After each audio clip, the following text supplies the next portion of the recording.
આજે કડવા પાટીદાર લેવા પાટીદાર સમાજ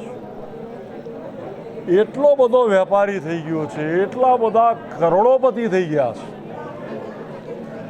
કે અમની શૈક્ષણિક સંસ્થાઓમાં પણ કોઈ એસટીમાં જાય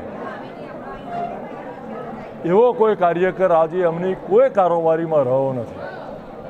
કોઈ પશુપાલન કરતો હોય અથવા ગાય ભેંસ રાખતો હોય અથવા એને સગું કરવું હોય તો વિવય શોધવો પણ મુશ્કેલ પડતો હોય, આવો કોઈ વ્યક્તિ આવી કોઈ સંસ્થાઓની કારોબારીમાં આજે રહ્યો નથી. ત્યાં ફક્ત ને ફક્ત રૂપિયાનું મહત્ત્વ છે, સેવાનું મહત્ત્વ ઘટતું જતું હોય તેવું દેખાઈ રહ્યું છે. પહેલાં તો હું વિપુલભાઈએ જે એમના અર્બુદા સેનામાં કંઈક વક્તવ્યમાં એ વાત કરી, એ વાતને હું વખોડી કાઢું છું અને આપણી ચેનલો દ્વારા, ટીવી દ્વારા અમને જાણવા મળ્યું પ્રમાણે એમનું નિવેદન પણ મેં સાંભળ્યું. પણ એ વાત તેમને કયા સંજોગોમાં, કયા એંગલથી પાટીદાર સમાજ ઉપર આવો ખોટો આક્ષેપ કર્યો એવું મારું મંતવ્ય છે. પણ જે એમને એક વાત મને થોડીક ગણપત વિદ્યાલયની થોડીક અંશે સાચી લાગી. બાકી 99 સંસ્થાઓ સારી ચાલતી હોય ને એક સંસ્થામાં ખરાબ હોય તો એ સંસ્થા વિશે જ બોલવું જોઈએ.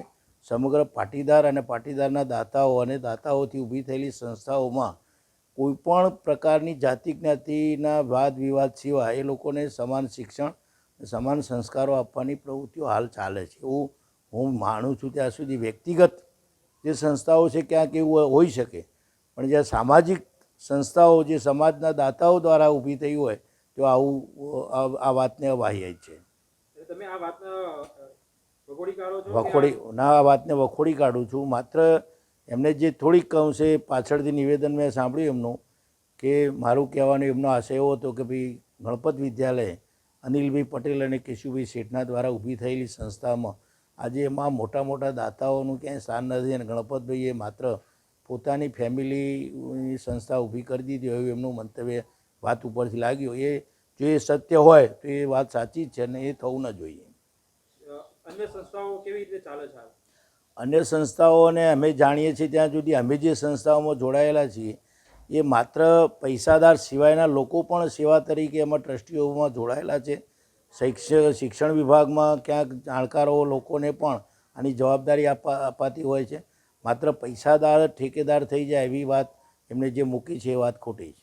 એટલે સંસ્થાઓમાં સામાન્ય લોકો પણ ભાગ લે છે અને કારોબારી હોય છે? ચોક્કસ બધા જ ટ્રસ્ટીઓ હોય છે અને આ તો મોટી મોટી સંસ્થાઓમાં અનેક સંસ્થાઓના અનેક ટ્રસ્ટીઓ જુદી જુદી પ્રકારના, જુદી જુદી જ્ઞાન ધરાવતા, જુદી જુદી કૌશલ્ય દ્વારા રખતા લોકોને પણ આમાં જોડવામાં આવે છે.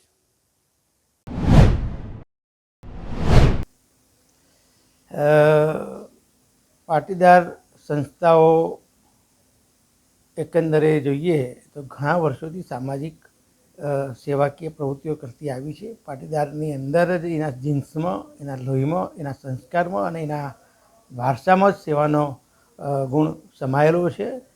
અને જ્યાં સુધી લાગે વર્ષે કે સંસ્થાના પદાધિકારીઓની અંદર સુખી સંપન્ન માણસો અને સામાન્ય માણસોનો રહેવો.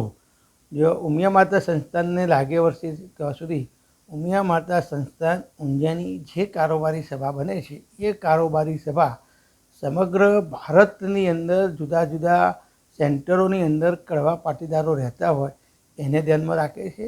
કડવા પાટીદારના જુદા જુદા ગોર સમાજોને ધ્યાનમાં રાખે છે અને જુદા જુદા ક્ષેત્રોને ધ્યાનમાં રાખે છે અને દાતાઓને ધ્યાનમાં રાખે છે અને જાહેર જીવનના કાર્યકર્તાઓને ધ્યાનમાં રાખે. આ બધાને ધ્યાનમાં રાખી અને તેના કારોબારી સભ્યોની નિયુક્તિ થતી હોય છે.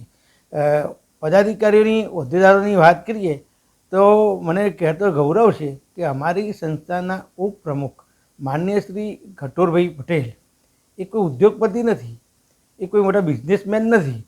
એ સૌરાષ્ટ્રનું પ્રતિનિધિત્વ કરે છે, બોટાદ જિલ્લાના છે, બોટાદ શહેરના વતની છે. એ ઘણા વર્ષોથી માતાજીના એક ભક્ત તરીકે, માતાજીના એક સેવક તરીકે સંસ્થા સાથે 40 વર્ષથી જોડાયેલા છે અને એ માતા સંસ્થાનના ઉપપ્રમુખ ઘણા વર્ષો તરીકે છે. એટલે સંસ્થાની અંદર અમારી ઉમિયા માતા સંસ્થાન ઊંઝાને જ્યાં સુધી લાગે વળશે ત્યાં સુધી કોઈ સુખી સંપન્ન માણસ જ સંસ્થાના વડા બને એવું કંઈ હોતું નથી. બધા જ સુખી હોય, મધ્યમ વર્ગના હોય, કાર્યકર્તા હોય, આ બધાને જ અંદર સમાવેશ કરીને પદની નિયુક્તિઓ થતી હોય છે અને કારોબારી સભામાં પણ એવી રીતે નિયુક્તિ થતી હોય છે. એને પણ કીધું છે કે ભાઈ સંસ્થાઓ ખરી વેપાર પાટીદારો છે વેપારીઓ બની ગયા છે. ખાસ કરી મેં અગાઉ કહ્યું એ મુજબ ખાસ વિશેષ પાટીદાર સમાજના જીન્સમાં, એની સંસ્કારિતા, એના વારસામાં તમામ સમાજોને સાથે રાખી અને સેવા કરવાનો ગુણધર્મ રહ્યો છે. પાટીદાર સમાજે હંમેશા તમામ જ્ઞાતિ સમાજને સાથે રાખીને સેવાકીય કાર્ય કર્યો છે.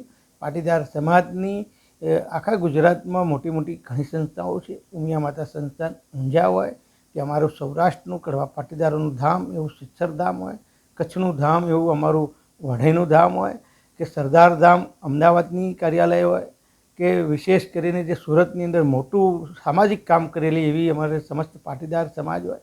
આવી ઘણી સંસ્થાઓ પાટીદારોની તમામ જ્ઞાતિ જાતિઓને સાથે રાખીને સેવાકીય કાર્યો કરતી આવી છે અને કરી રહી છે. આની અંદર તમામ ક્ષેત્રોને જે તે વિષયોના લાભાન્વિત તરીકે એમાં જોડવામાં આવતા હોય છે.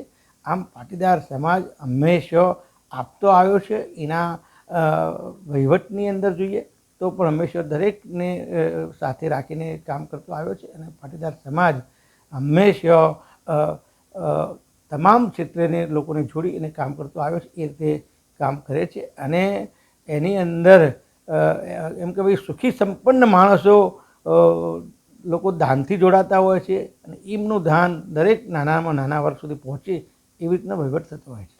તમે આ વિપુલ ચૌધરીના નિવેદનને વખોડી કાઢો છો? અમે કોઈપણ જ્ઞાતિના કોઈપણ વડાઓએ પાટીદારો માટે શું કહ્યું છે એને અમે બહુ પૂરી અમારી પાસે માહિતી નથી. કોઈ પણ વ્યક્તિગત રીતે કોઈ પણ પડતી હોય તો અમે એની ટીકા ટિપ્પણીમાં પડતા નથી. વિપુલભાઈ ચૌધરી સાહેબે આજે જે મીડિયા મારફતે પાટીદાર સમાજ વિશે જે નિવેદન આપ્યું એ ખરેખર વખોડવા લાયક છે. પાટીદાર સમાજને ચૌધરી સમાજ આખા ગુજરાતમાં ભાઈચારા રીતે વર્તે છે ને વર્તવાનો છે. એમાં વિપુલભાઈ જેવા માણસે પલ્લીતો ચોપવાનું આ કામ કર્યું છે. તેમને ડેરીમાં, ભાજપમાં કે સમાજમાં પોતાનું વર્ચસ્વ જમાવવા માટે ફક્ત આ હીન કક્ષાનું નિવેદન વિપુલભાઈ સાહેબે આપેલું છે. એ ખરેખર એમને પાછું ખેંચવું જોઈએ અને સમગ્ર પાટીદાર સમાજની તાત્કાલિક ધોરણે માફી માગવી જોઈએ. અને જો માફી નહીં માગે તો અમારા પાટીદાર સમાજના યુવાનો આના વિરોધમાં ગમે ત્યારે પૂતળા દહન તો ઉગ્ર વિરોધ કરશે, ખરાબ ભાષામાં વિરોધ કરશે. તેની સહન કરવાની વિપુલભાઈએ શક્તિ રાખવી જોઈએ. જય સરદાર. એ વિપુલભાઈનો વિચાર હોઈ શકે, પરંતુ પ્રત્યેક સમાજ, પાટીદાર કેમ, પાટીદાર સમાજ છે, ચૌધરી સમાજ છે, ઠાકોર સમાજ છે, રબારી સમાજ છે, એ સમાજના શ્રેષ્ઠીઓ ભેગા થઈ અને સમાજના છોકરાઓ દીકરીઓનો વિકાસ કેવી રીતે થાય, અભ્યાસની બાબતો હોય, આરોગ્ય વિષયક બાબતો હોય, તમામ બાબતોની ચિંતા કરતા હોય છે. જ્યારે એના કારોબારી સભ્યો હોય કે ટ્રસ્ટી હોય પોતે સંપન્ન હોય તો ખૂબ સારી રીતે વ્યવસ્થાઓ ઊભી કરી શકતા હોય છે અને એના કારણે લોકો પણ એમના ઉપર વિશ્વાસ મૂકી દાનનો પ્રવાહ પણ આપતા હોય છે. આ નિવેદનોને પાટીદાર આગેવાનોએ વખોડ્યું હતું. એ હવે વિપુલભાઈએ જે નિવેદન આપ્યું, મેં મારી વાત કરી છે. હું તો પ્રત્યેક સમાજની વાત કરું છું. ગુજરાતમાં વસતો પ્રત્યેક સમાજ અત્યારે પોતાના સમાજને જ્યાં છે ત્યાંથી આગળ લઈ જવાના પ્રયત્નો કરી રહ્યો છે અને સમાજના પ્રત્યેક વર્ગ અને સમાજ શ્રેષ્ઠીઓ ભેગા થઈ એને સમાજને ઉપાડવાની વાત કરશે તો 100% ગુજરાતની અંદર સરકારનો પ્રયત્ન, સમાજના પ્રયત્નો અને આદરણીય નરેન્દ્રભાઈનો કેન્દ્રમાંથી સપોર્ટ ખૂબ ઝડપથી ગુજરાત 2047ના રોડ મેપ ઉપર વહેલા પહોંચી જશે અને સાથે જીડીપી હોય કે કોઈ પણ પ્રકારના વિકાસના સૂચિકાંકો છે એમાં ગુજરાત સૌથી પહેલાં એ ગોલ હાંસલ કરશે.